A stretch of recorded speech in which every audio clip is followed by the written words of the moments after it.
우리가 신앙생활을 하다 보면 기도도 하고 예배도 드리지만 마음이 식은 것처럼 느껴질 때가 있습니다. 하나님을 향한 마음이 분명히 있는데도 어느 순간 감동이 사라지고 예전만큼 뜨겁지 않을 때가 있습니다.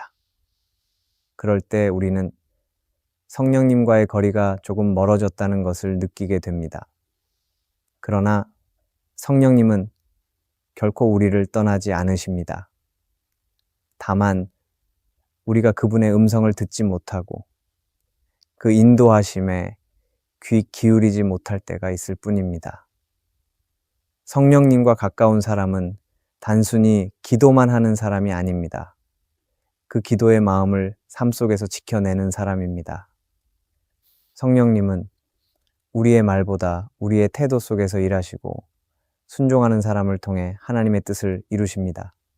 그래서 성령님과 가까운 사람은 기도를 행동으로 옮기며 믿음을 일상에서 살아냅니다. 오늘은 우리가 어떻게 하면 성령님과 더 가까이 걸으며 그분의 인도하심 속에 머물 수 있는지를 함께 생각해 보려 합니다. 첫째, 성령님과 가까운 사람은 고난 중에도 하나님의 선하심을 신뢰합니다. 신앙의 길을 걷다 보면 누구나 마음이 흔들리는 순간을 만나게 됩니다. 열심히 기도하고 말씀 안에 살려고 애쓰지만 현실은 쉽게 바뀌지 않고 오히려 더 힘겨워질 때가 있습니다. 그러면 우리는 종종 이런 생각을 하게 됩니다. 하나님이 나를 잊으신 걸까? 내가 드리는 기도가 아무 의미가 없는 걸까? 그러나 성령님과 가까운 사람은 그 시간 속에서도 하나님을 의심하지 않습니다. 눈에 보이지 않아도 하나님이 여전히 선하게 일하고 계심을 믿습니다. 성령님은 우리의 시선을 현실의 어려움에서 하나님의 선하심으로 옮겨주십니다. 하나님의 선하심은 우리의 생각과 계산을 초월할 때가 많습니다. 그래서 때로는 그분의 뜻이 늦게 느껴지고 우리의 기도는 멈춘 것처럼 보일 때가 있습니다. 그러나 성령님은 그런 시간 속에서도 믿음을 지켜주십니다. 그분은 조용히 우리의 마음을 붙잡으시며 하나님이 여전히 우리 곁에 계시다는 사실을 일깨워 주십니다. 겉으로는 아무 일도 일어나지 않는 것 같아도 보이지 않는 곳에서는 하나님의 손이 계속 일하고 있습니다. 성경에 나오는 요셉도 그러했습니다. 어린 나이에 형들의 시기 속에서 팔려가고 억울한 누명을 쓰고 감옥에까지 갇혔지만 그는 하나님을 원망하지 않았습니다. 그 긴 세월 동안 하나님이 자신을 버리셨다고 말하지 않았습니다. 오히려 마음속 깊이 하나님이 여전히 선하시다는 믿음을 붙들었습니다. 성령님은 그 믿음을 지켜주셨고 결국 요셉은 그 오랜 기다림 속에서 하나님의 계획을 보게 되었습니다. 형들이 자신을 찾아왔을 때 그는 그들을 탓하지 않았습니다. 오히려 하나님께서 모든 일을 선으로 바꾸셨다고 고백했습니다. 그것은 고난 속에서도 하나님의 손길을 신뢰한 사람의 고백이었습니다. 성령님과 가까운 사람은 고난을 피하려 하지 않습니다. 오히려 그 안에서 하나님이 무엇을 이루고 계신지를 묵상합니다. 성령님은 우리 마음속에서 불안 대신 평안을 주시며 두려움 대신 믿음을 심어주십니다. 그래서 성령님과 동행하는 사람은 상황이 바뀌지 않아도 낙심하지 않습니다. 그는 문제보다 하나님을 먼저 바라보고 현실보다 하나님의 약속을 더 크게 믿습니다. 세상은 흔들리지만 하나님은 변하지 않으신다는 확신이 그의 마음을 지탱합니다. 고난의 시간은 성령님이 우리를 깊이 다루시는 시간입니다. 그분은 우리 안에 불신과 교만을 다듬어내시며 진짜 믿음이 자라도록 이끄십니다. 때로는 우리가 붙잡고 있던 것들을 내려놓게 하시고 하나님만 바라보게 하십니다. 그래서 고난은 끝이 아니라 하나님과 더 가까워지는 시작이 됩니다. 성령님은 그 시간을 통해 우리의 믿음을 새롭게 빚으십니다. 눈에 보이지 않는 곳에서도 우리 마음을 만지시며 하나님께 더 깊이 뿌리 내리게 하십니다. 사도 바울도 그 길을 걸었습니다. 그는 여러 번 감옥에 갇혔고 배를 타다 난파를 당했고 수없이 많은 고통을 겪었습니다. 그러나 바울은 절망 속에서도 하나님을 찬양했습니다. 육체의 약함 속에서도 하나님의 능력이 나타난다는 것을 알았기 때문입니다. 그는 기도했습니다. 그러나 하나님은 그를 즉시 고쳐주지 않으셨습니다. 대신 이렇게 말씀하셨습니다. 내 은혜가 내게 족하다. 바울은 그때 깨달았습니다. 하나님은 고난을 없애시는 분이 아니라 그 고난 속에서 우리를 새롭게 하시는 분이라는 것을, 성령님은 그 깨달음을 주셨고 바울은 고난 속에서도 하나님의 선하심을 더욱 깊이 전하는 사람이 되었습니다. 우리의 삶에도 이유를 알 수 없는 고난이 찾아올 때가 있습니다. 그러나 성령님과 가까운 사람은 하나님이 여전히 선하시다는 믿음을 잃지 않습니다. 그 믿음이 있을 때 마음은 흔들리지 않고 눈물 속에서도 평안을 지킬 수 있습니다. 성령님은 우리가 보지 못하는 곳에서 여전히 일하고 계시며 하나님은 그 과정을 통해 우리를 자라게 하십니다. 고난의 길이 길어 보여도 그 끝에는 반드시 하나님의 선하심이 기다리고 있습니다. 성령님은 그 길에서 우리가 믿음을 잃지 않도록 붙드십니다. 그래서 성령님과 가까운 사람은 절망 중에도 감사할 수 있고 눈물 속에서도 소망을 품을 수 있습니다. 그 믿음이 결국 하나님의 선하심을 경험하게 만드는 힘이 되기 때문입니다. 둘째, 성령님과 가까운 사람은 실수를 인정하고 다시 일어섭니다. 사람은 누구나 실수를 합니다. 믿음의 길을 걸어가는 사람이라 해도 넘어질 때가 있고 때로는 잘못된 선택으로 인해 후회하는 순간도 찾아옵니다. 그러나 성령님과 가까운 사람은 실수를 부끄러워하거나 숨기지 않습니다. 오히려 그 실수를 통해 하나님께 더 가까이 나아가며 다시 일어설 힘을 얻게 됩니다. 성령님은 우리가 완벽해서 함께 하시는 분이 아니라 넘어졌을 때 손을 내밀어 주시는 분이십니다. 그래서 성령님과 동행하는 사람은 실패 속에서도 희망을 잃지 않습니다. 우리는 흔히 실수를 두려워합니다. 한번 잘못하면 끝이라는 생각에 주저하고 자신의 부족함을 감추려 합니다. 그러나 성령님은 완벽한 사람이 아니라 진심으로 회개하는 사람을 통해 일하십니다. 우리의 실수는 하나님께 버림받았다는 증거가 아니라 하나님께 돌아갈 기회가 될 수 있습니다. 성령님은 우리의 연약함을 부끄러워하지 않으시고 그 안에서도 하나님의 뜻을 이루십니다. 중요한 것은 실수하지 않는 것이 아니라 실수 후에 어떤 태도로 서는가입니다. 성령님과 가까운 사람은 넘어짐을 두려워하지 않고 그 자리에 머물지 않습니다. 베드로의 삶은 이 진리를 잘 보여줍니다. 그는 예수님을 따르겠다고 누구보다 강하게 고백했지만 결국 3번이나 예수님을 부인했습니다. 그 순간 그의 마음은 무너졌고 자신을 깊이 부끄러워했습니다. 그러나 성령님은 베드로를 포기하지 않으셨습니다. 오히려 그의 마음을 깨끗하게 하시고 회복의 길로 이끄셨습니다. 예수님께서는 부활하신 후 베드로를 찾아가셔서 물으셨습니다. 네가 나를 사랑하느냐? 그 질문은 꾸중이 아니라 회복의 초대였습니다. 베드로는 그 앞에서 자신의 부족함을 인정했고 다시 일어섰습니다. 그리고 이후 그는 초대교회의 든든한 기둥으로 쓰임받았습니다. 그의 실패는 끝이 아니라 새롭게 시작되는 믿음의 출발점이었습니다. 성령님과 가까운 사람은 자신의 연약함을 숨기지 않습니다. 오히려 하나님 앞에 솔직하게 나아가며 마음의 문을 엽니다. 성령님은 우리가 진심으로 자신을 돌아볼 때 그 마음을 만지시고 새 힘을 주십니다. 실수는 우리를 무너뜨리기 위한 것이 아니라 하나님이 우리를 다시 세우시기 위한 과정이 될 수 있습니다. 그래서 성령님과 가까운 사람은 넘어졌을 때 낙심하지 않고 주저앉지 않습니다. 그분의 손을 붙잡고 다시 일어섭니다. 그 순간 성령님은 마음 깊은 곳에 조용히 괜찮고 다시 시작하자고 말씀하십니다. 사람은 누구나 넘어질 수 있습니다. 다만 어떤 사람은 그 자리에서 머물고 어떤 사람은 다시 일어납니다. 성령님과 함께하는 사람은 자신이 부족함을 인정하고 하나님께 다시 나아갑니다. 그 회복의 과정 속에서 믿음은 더 깊어지고 마음은 더욱 단단해집니다.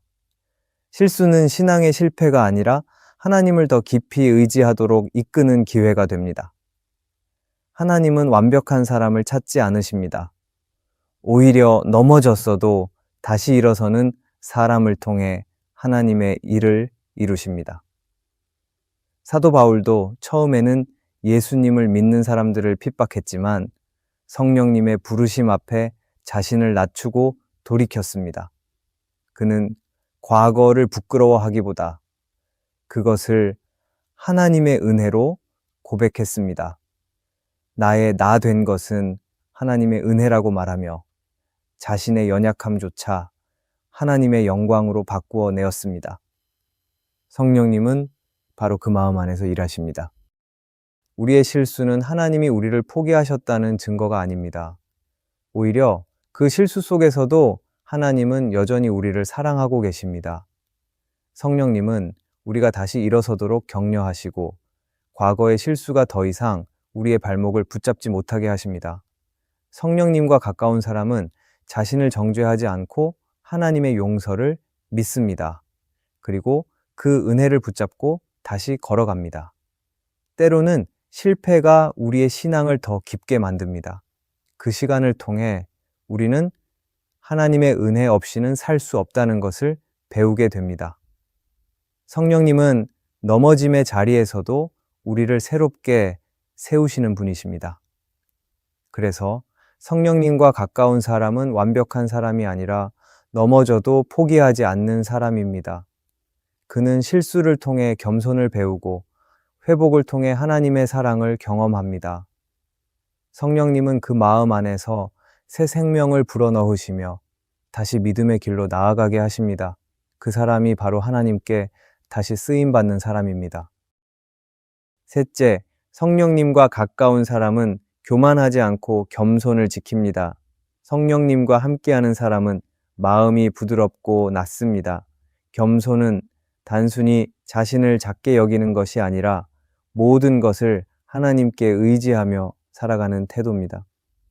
성령님은 교만한 마음에는 머무르지 않으시고 낮은 마음에 임하십니다. 그래서 겸손한 사람은 성령님을 잃지 않습니다. 그 마음에는 하나님을 향한 경외가 있고 자신이 아닌 하나님을 드러내고자 하는 진심이 있습니다. 성령님은 바로 그런 마음 안에서 일하십니다. 교만은 아주 조용히 우리 안에 들어옵니다. 처음에는 내가 조금은 잘하고 있다고 생각하는 데서 시작되지만 어느새 내 힘으로 다 할 수 있다는 착각으로 변합니다. 그때부터 우리는 하나님의 도움보다 자신의 능력을 더 믿게 됩니다. 그러나 성령님은 교만한 사람의 마음에서는 떠나십니다. 성령님은 자신을 의지하는 사람에게서 역사하지 않으시기 때문입니다. 그래서 성령님과 가까운 사람은 자신이 얼마나 연약한 존재인지 알고 하나님 없이는 아무것도 할 수 없다는 것을 고백합니다. 그 고백이 바로 겸손입니다. 모세의 삶을 떠올려 보면 그는 하나님 앞에서 진정으로 겸손한 사람이었습니다. 그는 처음부터 큰 믿음을 가진 사람이 아니었습니다. 하나님께서 그를 부르셨을 때 그는 자신이 부족하다고 말하며 두려워했습니다. 그러나 하나님은 그런 겸손한 마음을 쓰셨습니다. 모세는 자신의 지혜로 이스라엘을 인도하지 않았습니다. 매 순간 하나님께 묻고 그분의 말씀에 따라 움직였습니다. 이처럼 겸손은 능력이 없는 것이 아니라 하나님의 능력 안에서 사는 길입니다. 성령님은 그런 겸손한 사람을 통해 하나님의 뜻을 이루십니다. 겸손은 성령님과의 관계를 지켜주는 가장 확실한 열쇠입니다. 우리가 겸손할 때 마음은 열려 있고 성령님의 음성이 더 잘 들립니다. 반대로 교만이 마음을 채우면 하나님의 말씀이 들어올 자리가 사라집니다. 그래서 성령님은 때로 우리를 낮추십니다. 우리가 자랑하던 것을 내려놓게 하시고 의지하던 것을 잃게 하시며 다시 하나님께 돌아오게 하십니다. 그 시간은 힘들고 낯설지만 결국 그 낮아짐의 자리에서 우리는 성령님을 더 깊이 경험하게 됩니다. 겸손한 사람은 자신보다 다른 사람을 높입니다.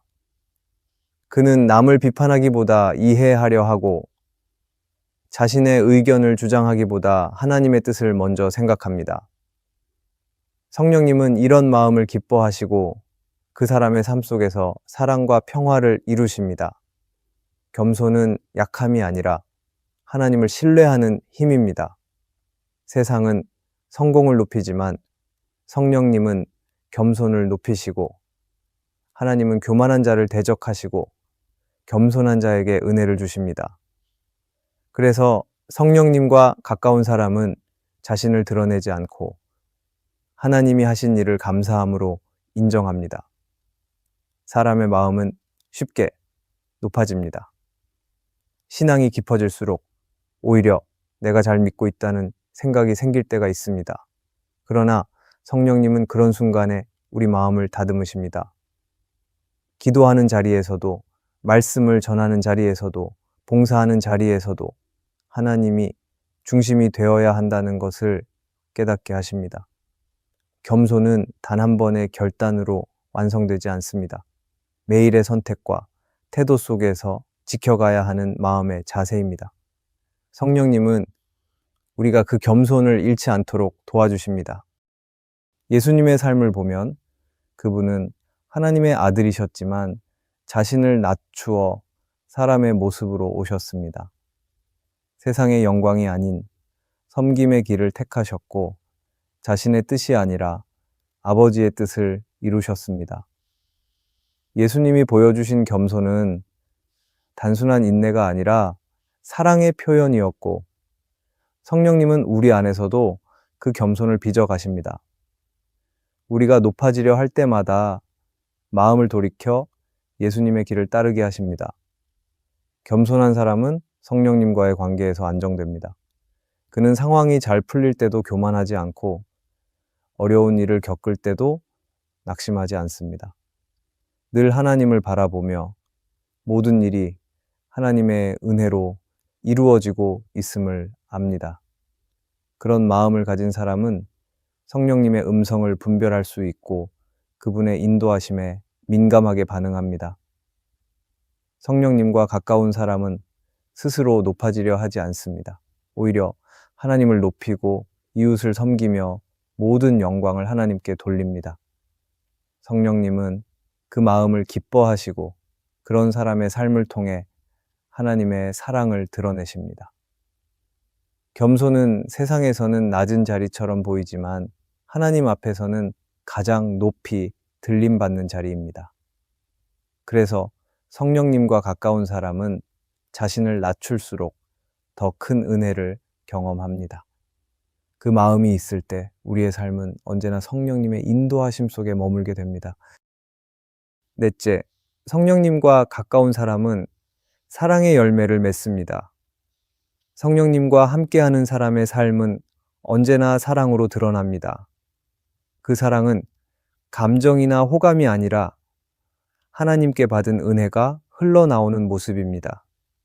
성령님은 우리의 마음을 부드럽게 하시고 다른 사람을 이해하고 품을 수 있는 마음을 주십니다. 그래서 성령님과 가까운 사람은 말보다 사랑으로 증거를 남기며 그 사랑 안에서 하나님을 드러냅니다. 사랑의 열매는 하루아침에 맺히지 않습니다. 오랜 시간 성령님의 손길을 따라가며 마음이 다듬어질 때 그 안에서 조금씩 자라납니다. 처음에는 자신을 위해 기도하던 사람이 점점 다른 사람을 위해 기도하게 되고 자신이 받은 은혜를 나누고 싶어집니다. 이것이 바로 성령님이 하시는 일입니다. 그분은 우리의 시선을 내게서 이웃으로 옮기게 하시며 사랑이 흐르는 길로 인도하십니다.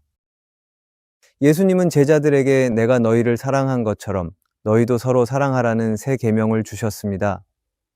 이 말씀은 단순한 도덕적 명령이 아니라 성령님과 동행하는 삶의 본질을 보여주는 말씀이었습니다. 성령님이 우리 안에 계실 때 우리는 사랑하지 않을 수 없습니다. 왜냐하면 그분은 사랑의 영이시기 때문입니다. 성령님은 우리의 이기심을 녹이시고 닫힌 마음을 열어주십니다. 그래서 성령님과 가까운 사람은 사랑을 선택하는 사람입니다. 사도 바울은 갈라디아서에서 성령의 열매를 말하며 그 첫 번째로 사랑을 꼽았습니다. 사랑은 모든 열매의 근원이자 신앙의 중심입니다. 믿음이 깊다는 것은 말씀을 많이 아는 것이 아니라 사랑으로 행동하는 것입니다. 성령님은 우리가 받은 사랑을 흘려보내게 하시며 그 사랑 안에서 하나님을 경험하게 하십니다. 그래서 성령님과 가까운 사람은 말로만 사랑하지 않고 행동으로 사랑합니다. 작은 친절, 용서, 인내, 배려가 바로 그 열매입니다. 요한일서에서는 하나님은 사랑이라고 말씀합니다. 성령님은 그 사랑을 우리 안에 심으시는 분이십니다. 우리가 누군가를 미워하거나 용서하지 못하는 마음에 사로잡힐 때 성령님은 조용히 우리 마음을 만지십니다. 그분은 우리로 하여금 상대를 향한 시선을 바꾸게 하시고 마음을 열어 화해와 회복의 길로 이끄십니다. 그래서 성령님과 가까운 사람은 미움을 오래 품지 않습니다. 상처를 받아도 끝내 사랑을 포기하지 않습니다. 그 마음 안에는 하나님께 받은 사랑이 있기 때문입니다. 사랑은 신앙의 가장 확실한 증거입니다. 성령님이 함께 하시면 우리의 태도와 말, 관계가 달라집니다. 분노하던 자리에서 용서가 나오고 원망하던 입술에서 감사가 흘러나옵니다. 누군가를 비판하던 마음이 그를 위해 기도하는 마음으로 바뀝니다. 성령님은 이렇게 우리의 내면을 변화시켜 사랑의 사람이 되게 하십니다. 존 파이퍼는 그의 책 하나님을 기뻐하라에서 이렇게 말했습니다. 하나님을 깊이 사랑하는 사람은 결국 사람을 사랑하게 된다. 하나님 안의 기쁨은 반드시 사랑으로 흘러나온다. 성령님은 바로 그 사랑의 흐름을 우리의 삶 속에서 이루어 가십니다. 성령님과 가까운 사람은 사랑을 선택하는 데 주저하지 않습니다. 자신이 옳다고 느껴질 때에도 관계를 먼저 세우는 길을 택합니다. 사랑은 때로 손해처럼 보이지만 결국 하나님의 방법이 가장 온전한 길임을 깨닫게 됩니다. 성령님은 우리가 이 진리를 깨닫게 하시고 사랑이 멈추지 않게 하십니다. 그래서 성령님과 가까운 사람은 자신에게 상처 준 사람을 위해 기도하고 외면당한 사람에게 다가갑니다. 그는 세상의 시선보다 하나님의 시선을 따라 사랑합니다. 사랑의 열매는 그리스도인의 삶을 완성하게 합니다. 성령님이 하시는 모든 일의 목적은 우리를 사랑의 사람으로 빚어가는 것입니다. 사랑하지 않는 신앙은 껍데기에 불과합니다. 기도와 예배, 봉사와 섬김도 결국 사랑이 없으면 아무 의미가 없습니다. 결국 그 사랑이 세상을 변화시킵니다. 성령님은 지금도 우리를 그 사랑의 길로 부르고 계십니다. 하나님께 받은 사랑을 세상에 흘려보내며 그 사랑의 열매로 하나님께 영광을 돌리는 삶, 그것이 바로 성령님과 가까운 사람의 모습입니다. 오늘의 말씀이 은혜가 되셨다면 댓글에 아멘이라고 적어주시면 감사하겠습니다. 여러분들이 남겨주시는 댓글은 정말 큰 힘이 됩니다. 그리고 여러분들이 눌러주시는 좋아요와 구독도 큰 힘이 됩니다. 오늘도 함께 해주셔서 감사합니다. 기도하겠습니다. 하나님 아버지, 오늘 말씀을 통해 성령님과 더 가까이 동행하기를 다짐합니다. 고난 속에서도 하나님이 선하심을 믿게 하시고 넘어질 때마다 다시 일어설 용기를 주옵소서. 교만한 마음을 내려놓고 늘 겸손한 태도로 하나님의 뜻을 따르게 하시며 사랑의 열매를 맺는 삶을 살게 하소서. 우리의 하루가 성령님의 인도하심 안에서 평안과 감사로 채워지게 하시고 어떤 순간에도 하나님을 향한 믿음을 놓지 않게 하소서. 예수님의 이름으로 기도합니다. 아멘.